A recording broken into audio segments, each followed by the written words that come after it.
Hello friends, welcome to my channel. ఈరోజు వీడియోలో వచ్చేసి అలసంద వడలు అనమాట. వీటిని కొన్ని ఏరియాల్లో బొబ్బర్లను కూడా అంటారు కదండి. ఇవి వైట్ కలర్లో కొంచెం రెడ్డిష్ కలర్లో ఉంటాయి కదా, టూ టైప్స్లో ఉంటాయి అన్నమాట అలసందలు నాకు తెలిసినంత వరకు. దాంతో నేను ఇప్పుడు వడలు చేస్తున్నాను. అలసందలతో గారెలు కూడా చేసిన చాలా టేస్ట్గా ఉంటుంది. మినపప్పు అలసందలు కలిపి గారెలు కూడా చేసుకుంటారు. నేనైతే ఇప్పుడు వడలు చేసి చూపిస్తున్నాను. ఈ వీడియోలోకి వెళ్ళే ముందు మన ఛానల్కి ఒక లైక్, సబ్స్క్రైబ్ చేసుకొని వాచ్ చేయండి. మీ ఫ్యామిలీ మెంబర్స్కి షేర్ చేయండి. వీడియో నచ్చితే వీడియోలోకి వెళ్ళిపోదాం. ఇప్పుడు 2 టీ గ్లాసులతో అలసందలు తీసుకొని ఒక హాట్ వాటర్ వేసుకొని 1 గంట సేపు నానబెట్టుకొని సరిపోతుంది. ఇప్పుడు వీటిలో కావాల్సిన పదార్థాలు: ఉల్లిపాయ, పచ్చిమిరపకాయ, అల్లం, కరివేపాకు, కొత్తిమీర, పుదీనా అన్నమాట. ఇప్పుడు ఈ అలసందలు అనేది మంచిగా నాననియండి. శుభ్రంగా 2-3 సార్లు వాష్ చేసుకొని మిక్సీ జార్లోకి తీసుకోవాలి. వాటర్ అయితే ఏ అవసరం లేదండి. ఒకవేళ పొడిగా అనిపిస్తే కానీ కొంచెం వాటర్ వేసుకొని మిక్సీ పట్టుకోండి, కచ్చాగా.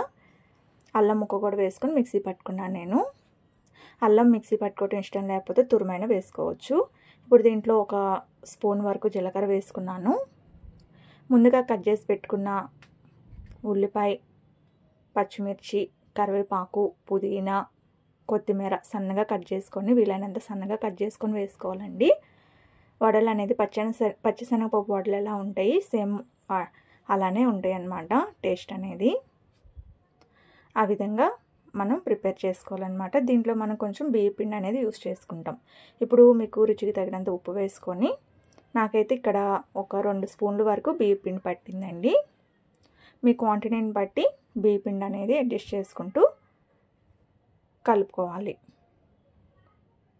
నేను వీడియోలో చూపిస్తా చూడండి. ఇలా ఉండకడితే కొంచెం మరీ గట్టిగా కలపకూడదు, అలానే మరీ మెత్తగా లూజ్గా రాకూడదు అన్నమాట. పిండి కన్సిస్టెన్సీ ఇలా ఉంటే సరిపోతుందండి.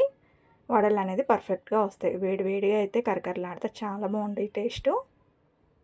పిల్లలు కూడా చాలా ఇష్టంగా తినేస్తారు. ఇప్పుడు ఒక పాలిథిన్ కవర్ తీసుకొని దాని మీద లైట్గా చెయ్యికి తడంటుకుంటూ ఇలా వడల షేప్లో ఒత్తుకోవాలన్నమాట.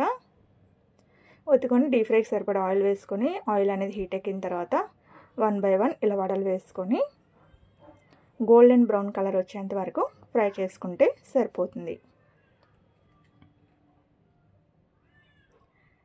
ఈ కలర్లో ఉంటే సరిపోతుందండి. ఇప్పుడు మిగతా కూడా నేను ఇలా చేసుకొని చూపిస్తున్నాను. ఇప్పుడు ఇవన్నీ ఒక ప్లేట్లో తీసుకొని సర్వ్ చేసుకుందాము.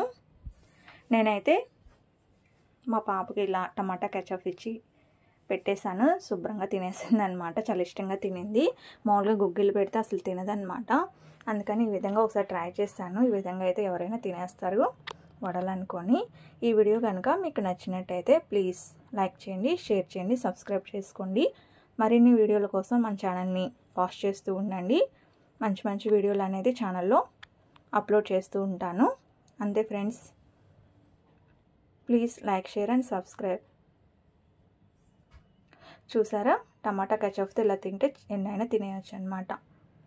Thank you for watching.